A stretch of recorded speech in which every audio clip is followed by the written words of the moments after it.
बारिश में भीगता अतीत। आदित्य सुबह सुबह अपने अपार्टमेंट में नींद पूरी करके उठा। उसने अपनी अलमारी से अपनी पसंद की एक साफ सुथरी शर्ट निकाली और अपने काम में लगे नौकर से कहा कि कॉलर पर हल्की सी सिलवट दिख रही है, इसे तुरंत दूसरा प्रेस किया हुआ ले आओ। घर में कोई भी चीज़ थोड़ी सी भी खराब या अस्त व्यस्त हो तो आदित्य को बिल्कुल पसंद नहीं था। उसकी पत्नी ने प्यार से उसे डाइनिंग टेबल पर बुलाया और कहा कि सुनिए, आज घर पर ही गर्मा गर्म पराठे बना देती हूँ, आराम से बैठकर नाश्ता कर लीजिए। तो आदित्य ने अपनी घड़ी पर देखते हुए मुस्कुराकर कहा कि अभी पगली हो क्या, सुबह सुबह कौन घर के झंझट में पड़े।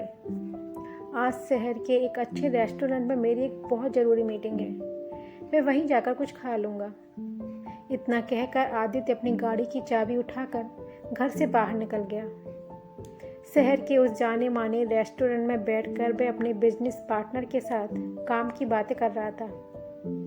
उसके सामने मेज पर 3,850 का बिल और अच्छे खाने की थाली सजी थी। तभी आदित्य ने आराम से हाथ हिलाते हुए वेटर से कहा कि इस प्लेट में जो थोड़ा सा खाना बचा है, इसे यहाँ से हटा दो। वेटर ने पूछा कि सर, क्या ये बचा हुआ खाना पैक कर दूं? तो आदित्य ने सहज अंदाज में कहा कि रहने दो, ये ठंडा खाना अब खाने लायक नहीं है, इसे सीधे डस्टबिन में डाल दो। बेटा चुपचाप वो ट्रे उठाकर किचन की तरफ बढ़ने लगा। तभी आदित्य की नज़र रेस्टोरेंट के बड़े शीशे से ठीक बाहर सड़क पर पड़ी। बाहर झमाझम बारिश हो रही थी और चारों तरफ पानी भरा हुआ था। उस ठंड और बारिश के बीच सड़क किनारे एक गरीब इंसान फटे हुए कपड़ों में सिमट कर खड़ा था। उसके हाथ में एक छोटी सी पन्नी थी जिसमें से वह बारिश से भीगी हुई ठंडी और सूखी मक्के की रोटी का टुकड़ा बहुत संभाल कर खा रहा था, ताकि उसका छोटा बेटा जो ठंड से ठिठुरकर उसके पास बैठा था उसे देखकर और परेशान न हो।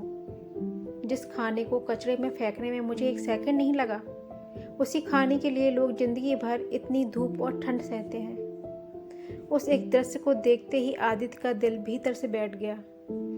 रेस्टोरेंट का वह माहौल और काम की बातें पल भर में जैसे गायब हो गई और उसके दिमाग के पर्दे पर 20 साल पुरानी एक बात ताजा हो गई। आदित्य को साफ याद आ गया कि जब वह 10 साल का बच्चा था तब उसके घर में खाने के बहुत लाले पड़े थे। उसके पिता एक छोटी सी दुकान पर मेहनत मशक्कत करके किसी तरह घर चलाते थे। घर में जब भी राशन खत्म होता और सिर्फ 1 या 2 सूखी रोटियां ही बचती तो उसके पिता हमेशा अपने छोटे बेटे आदित्य को गर्म और ताज़ा रोटियां बनाकर अपने हाथों से खिलाते थे और खुद छिपकर रसोई के कोने में वही सूखी रोटियां खा लेते थे। पापा हमेशा कहते थे, बेटा पेट भरना जरूरी है, स्वाद का क्या है। पर तब मेरी नासमझ उम्र को यह बात कहाँ समझ आती थी।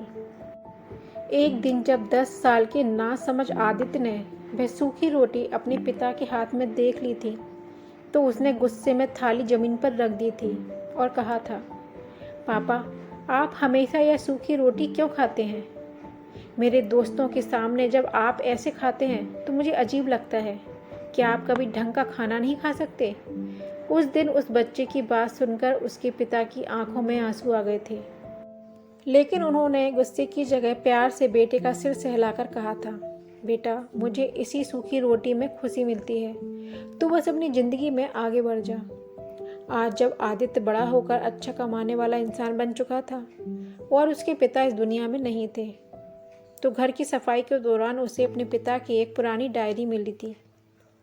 जब उसने उस डायरी के पन्ने खोले तो उसकी आंखें खुली की खुली रह गईं। उस डायरी में पिता ने अपनी एक एक पाई का हिसाब लिखा था। 450 रुपये की स्कूल की फीस, 50 रुपये फटे जूतों की सिलाई और सबसे आखिरी पन्ने पर लिखा था, मेरे बच्चे, अगर मैं भी तेरे साथ ताज़ी रोटियां खाने लगता तो तेरा पेट भरने के लिए हमारे पास पैसे कम पड़ जाते। मेरी सूखी रोटी ही मेरी सबसे बड़ी ताकत थी क्योंकि मेरा बेटा चैन से सोता था। अतीत की यह बात याद आते ही वर्तमान के उस रेस्टोरेंट में खड़े आदित्य के हाथ से उसका कार्ड छूट कर गिर गया। उसकी आंखों से बेकाबू आंसू बह निकले। उसका पार्टनर घबराकर उठ खड़ा हुआ और पूछने लगा कि आदित्य भाई क्या हुआ, तुम अचानक इस तरह क्यों रो रहे हो। आदित्य ने अपनी आंखों को पोंछा और तेजी से दौड़कर उस वेटर का हाथ पकड़ लिया जो डस्टबिन की तरफ जा रहा था। आदित्य ने कांपते गले से कहा कि भाई, उस खाने को कचरे में मत फेंकना, उसे अच्छे से पैक कर दो और किचन में जो भी ताज़ा खाना हो उसका अभी बिल बनाओ। वेटर हैरान होकर बोला कि सर, आपने तो कहा था कि आप ठंडा खाना नहीं खाते। आज मुझे समझ आ गया कि जिस खाने को कचरे में फेंकने का अहंकार मुझ में आ गया है, असल में मेरे पिता की उसी सूखी रोटी के त्याग की बदौलत है। यह सोचकर आदित्य ने तुरंत वह पैक किया हुआ गर्म खाना अपने हाथों में उठाया, अपने आंसू पोंछे और बारिश की परवाह किए बिना बाहर निकलकर उस गरीब इंसान की तरफ दौड़ पड़ा। उसने बारिश में भीगते हुए उस बूढ़े लाचार इंसान के पास जाकर वो खाने का डिब्बा उसके कांपते हाथों में रख दिया और रोते हुए आसमान की तरफ देखते हुए कहा, पापा, आज आपके बेटे के पास सब कुछ है, दुनिया का सबसे अच्छा खाना खरीदने की ताकत है, लेकिन आज मुझे उस एक सूखी रोटी की असली कीमत समझ आई है। काश मैं अपने हाथों से आपको एक बार गर्म रोटी खिला पाता।